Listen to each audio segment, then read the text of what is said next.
Oke, kita ada di bawah Rumah Sakit Umum Daerah Kota Bekasi. Yang mau parkir di sini bisa nih guys, lumayan nggak kepanasan.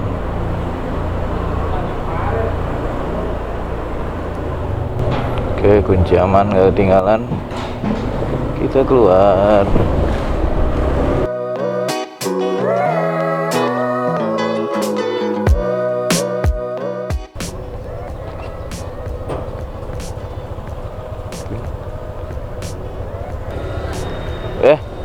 Bentar Bu. Oke. Ya makasih ya. 5.000. Ada sini dulu. Biar nggak pegang-pegang. Hap. Oke. Jadi ceritanya gua habis ujian SIM ya guys. Di Polres Metro Kota Bekasi. Di alun-alun nih guys, belakang alun-alun. Tadi gue parkir nih, jalan sepanjang jalan ini tempatnya ada di pojok sana guys. Satpas 1120 apa 1220 Kota Bekasi ya guys. Pokoknya kalau yang mau ujian SIM pasti kesini tempatnya. Jadi buat teman-teman yang berdomisili di Jakarta Timur daripada jauh-jauh ke Daan Mogot, nah bisa di Kota Bekasi guys. Satpas 1220 nih guys, kalian masuk ke dalam gang sini. Nah, samping kejaksaan. Oke, jadi gue mau cerita, gua ini kali kedua tes praktek gagal minggu kemarin ya guys. Jadi gue sebenarnya udah punya SIM mobil, cuman kemarin lupa perpanjang, akhirnya mati. Gue dulu tes di Kota Depok ya, ujian juga SIM mobilnya itu. Nah sekarang gue ujian lagi dan kegok. Minggu lalu itu lolos ujian teori dan pas ujian prakteknya gagal ya guys. Walaupun udah dikasih 2 kali kesempatan sama babang polisi yang baik hati, tapi ya karena udah gagal gue ulang lagi minggu ini dan alhamdulillah berhasil. Yeay. Jadi buat kalian yang mau bikin SIM mobil di wilayah Polda Metro Jaya, gua spill sedikit biayanya kurang lebih seperti ini ya guys. Kalian kalau gua contohin aja langsung di Kota Bekasi ya guys. Begitu kalian masuk di pojokan sana, kalian langsung aja masuk ke pintu psikologi dan tes kesehatan. Dia ada tulisannya di gerbangnya. Ya, di gedung yang paling depan ya guys ada tulisannya, kalian tes di situ. Masuk aja langsung, kalian scan QR code. Di situ langsung ngelink ke soal ujian psikologinya ya guys. Jadi psikologinya pakai soal guys. Isiannya ada banyak gitu, kayak orang tes psikologi biasa lah kayak gitu. Pertanyaan, keadaan, kondisi, kalau begini bagaimana, kalau begitu bagaimana ya.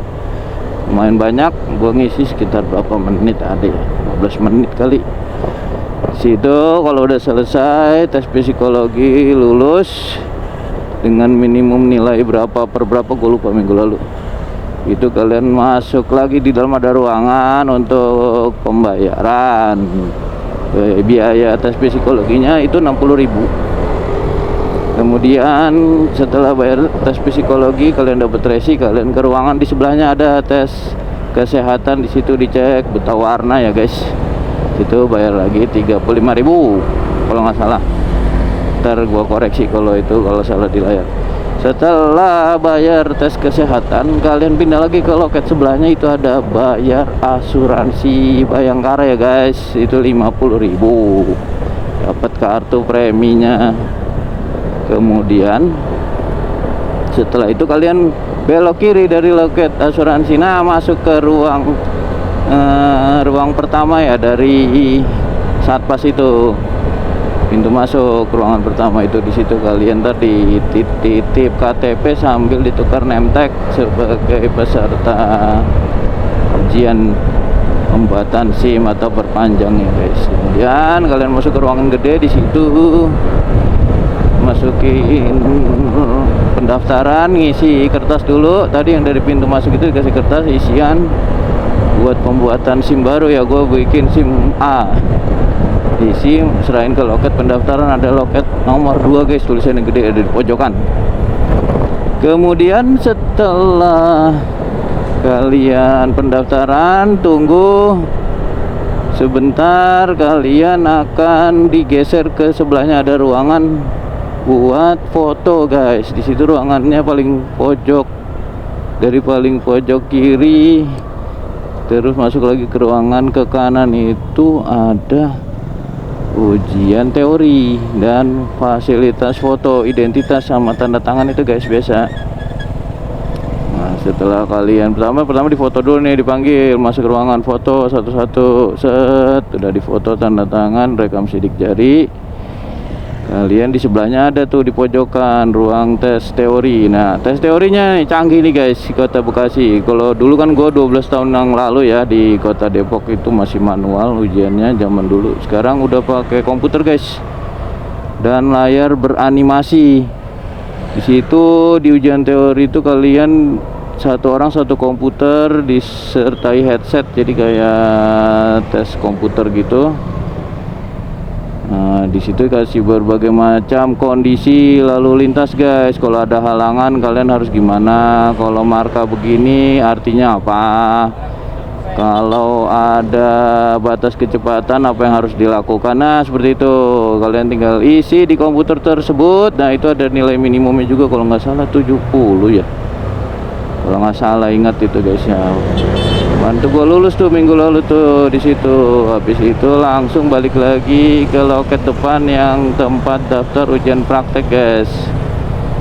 Situ daftar ujian praktek meja besar. Di situ yang motor, yang mobil masukin situ, isi. Kalian habis isi langsung ke belakang tempat ujian praktek motor dan praktek mobil. Kalau motor ya standar seperti yang lain, motor matic atau motor kopling, lintasannya udah nggak terlalu sempit sih kalau menurut gua sih, berkelok-kelok gitulah seperti biasa, berbentuk huruf S. Kemudian untuk mobil itu ada dua pilihannya, kalian bisa mobil manual apa mobil matic.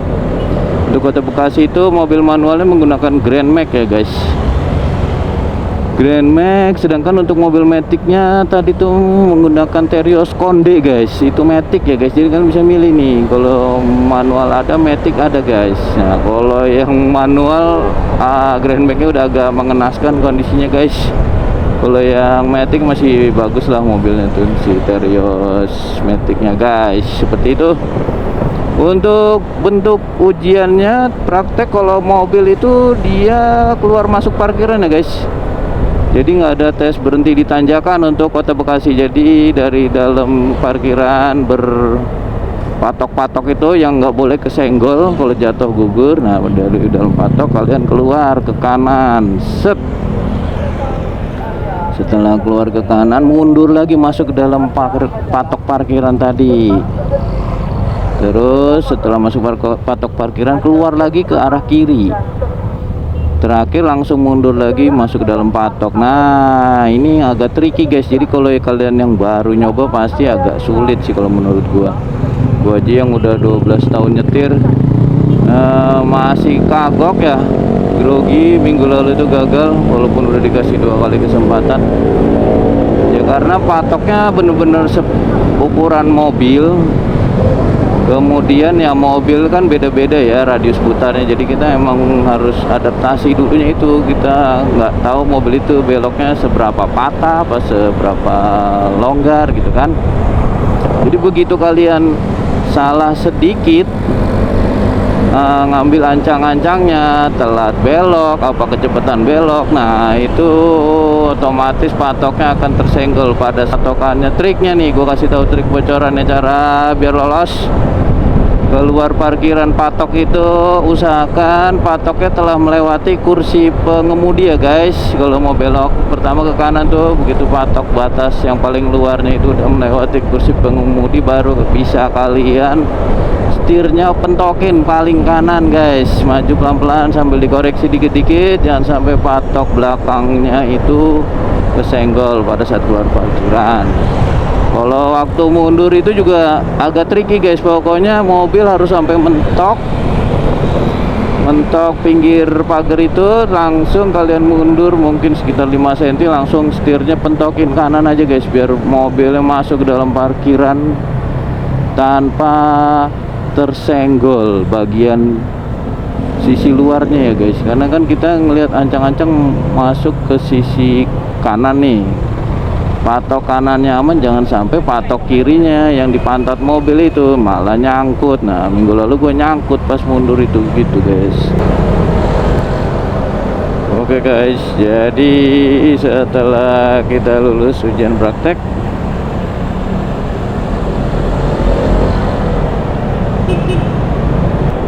kita kembali ke loket 1 ya guys. Loket 1 itu pembayaran pendapatan negara ke BRI. Untuk SIM mobil 120.000, SIM motor kalau nggak salah 100 ya.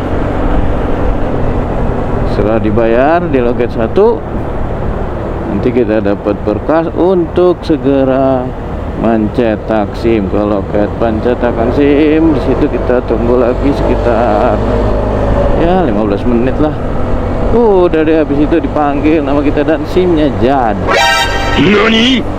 Seperti itu adalah proses pembuatan SIM baru bagi kalian yang ingin membuat SIM baru tanpa embel-embel calo atau sogokan yang telah gue lakukan di Polres Metro Bekasi. Terima kasih kepada bapak-bapak polisi yang telah melayani masyarakat dengan baik, memberikan arahan petunjuk, senantiasa tersenyum menghadapi kami ini yang ingin membuat SIM baru atau memperpanjang ya Pak Polisi. Buat teman-teman, terima kasih telah menonton. Jangan lupa like, comment, dan subscribe untuk terus mendukung channel ini, karena subscribe itu adalah gratis, dan support kalian dengan menekan tombol jempol dan komentar telah membantu mengembangkan channel ini. Kurang lebihnya mohon maaf. Assalamualaikum warahmatullahi wabarakatuh. Ciao.